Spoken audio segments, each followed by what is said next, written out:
only to find that the raft has come undone from its makeshift mooring. They manage to find the robber's skiff and immediately take off.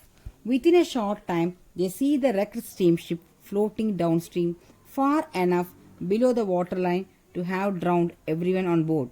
Subsequently, they reclaim their original raft and continue down the river with both the raft and the canoe.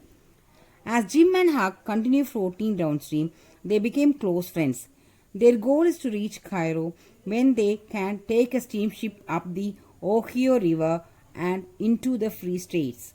However, during a dense fog with Huck in the canoe and Jim in the raft, they are separated. When they find each other in the morning, it soon becomes clear that in the midst of the fog they passed Cairo. A few nights later, a steamboat runs over the raft and forces Huck and Jim to jump overboard. Again, they are separated as they swim for their lives. Huck finds the shore and is immediately surrounded by dogs. After managing to escape, he is invited to live with a family called the Grangerfords. At the Grangerford home, Huck is treated well and discovers that Jim is hiding in a nearby swamp. Everything is peaceful until an old family feud between the Grangerfords and the shepherd's sons is rekindled. Within one day, all the men in the Grangerford family are killed, including Huck's new best friend, Buck. Amid the chaos, Huck runs back to Jim and together they start Drowned River again. Further downstream, Huck rescues two humbugs known as the Duke and the King. Immediately, the two men take control of the raft and start to travel downstream, making money by cheating people in the various towns along the river. The Duke and the King develop a scam they call the Royal Nonsuch, which earns them over $400. The scam involves getting all the men in the town to come to a show with promises of great entertainment.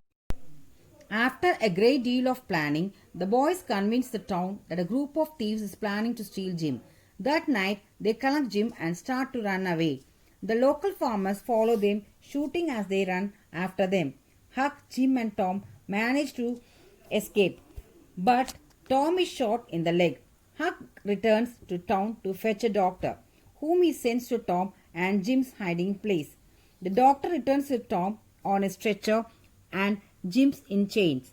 Jim is treated badly until the doctor describes how Jim helped him take care of the boy. When Tom awakens, he demands that they let Jim go free.